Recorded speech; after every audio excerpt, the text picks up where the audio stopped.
السلام عليكم، ان شاء الله تكونوا بخير وعلى خير. اخوكم عبد الله كيحييكم من قناه بلاد رياكت. كنتمنى انكم تشتركوا بها وتفعلوا الجرس، وهذا فضلا منكم وليس امرا منا. ان شاء الله الرحمن الرحيم توصلوا بالجديد ديالها وتفاعلوا معها من خلال التعاليق والبارطاج واللايكات. الاحباء ديولي والمشاهدين الاوفياء، كل شيء شاف البارح اشنو تعرضوا ليه وليداتنا الاوديسات.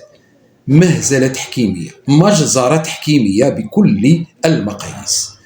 هادشي غادي وكيتفاقم وحنا مقبلين على كأس افريقيا وكأس العالم بامريكا.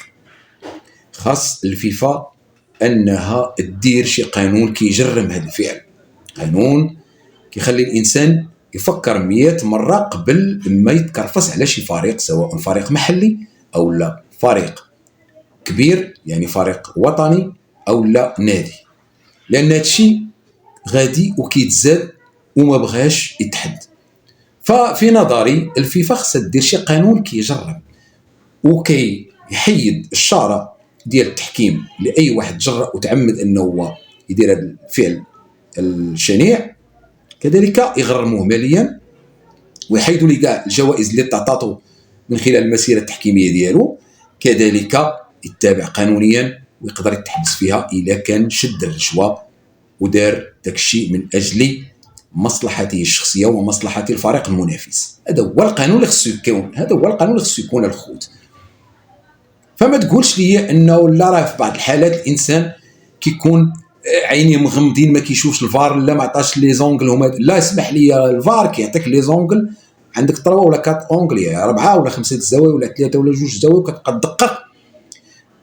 فإلا تعمدتي انك تحيد بينالتي وكذلك تعطيه هدف اللي ماشي هو هذاك، فراه انت يعني راك مساهم في هذا الفعل ديال الاجرام الشنيع ضد المغاربه. كذلك اليوم راه تعرضوا الاخوان المغاربه اللي هو الفريق العسكري اللي مجزره تحكيميه، هذيك ديال التوش، هذاك الحكم ديال التوش، فراه بزاف. الحكم ديال الوسط حتى هو راه خصو يتدخل، لان الهدف مشروع وخاص الفار يخدم. تعدوا ضد فريق الخصم في التالي تحيد لي بيت كتقول راه اورجو، راه عيب، ما كاينش الاورجو، راه عيب. حتى المعلق راه انتشر، بقى حل فمو كيغوت، لا اين هو التسلل، اين الاورجو؟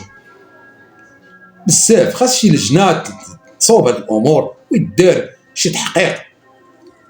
ما يمكنش وليدات اوديسات اصاحبي تحرمهم، ما يمكنش تصيفطهم باكين ويبقى هادشي عندهم نكسه في حياتهم من اجل مصلحتك الشخصيه او لا شي حساب مع المغاربه.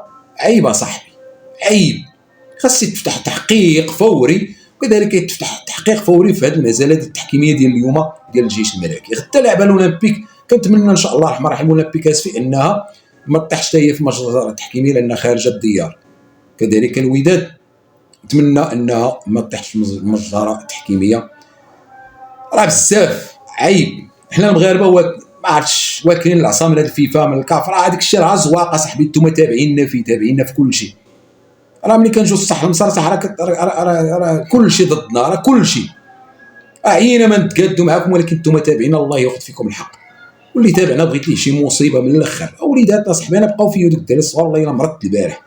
كنت غنضرب التلفازه، كنت غندخل فيها اقسم لكم بالله العلي العظيم. راه الفقص راه كنت في التيران غنخرج لهذاك الحكم. تفكرت الحكم اللي كان غيقصينا، مش كان غيقصينا، كان يتكرفس علينا في اولمبياد ضد الارجنتين. طلعوا ليه هبطوا ليه الدراري رجال في فرنسا. لا بقى فيا الجمهور ما هبطش، هبط اسيدي القطاش بغات ديري انا قاعد تروفوني تصيفطني، انا هبط فرقع على باباهم. وليداتنا صاحبي تكرفسوا البارح نفسيا، مرضوا. عيب، عيب هادشي اللي داروا. مازال تحكيميه، الحاكم خصو يتحاكم. راه وليدات 17 عام، راه ماشي بنادم عنده 26 30 عام مرزين وهانيه، ماشي مشكل ماشي كاس. راه عندي بالماريس ديالي عام، راه باقي بادين مساكن، باغي يبانوا، باغيين يديروا تا هما طريقهم ويفرحوا.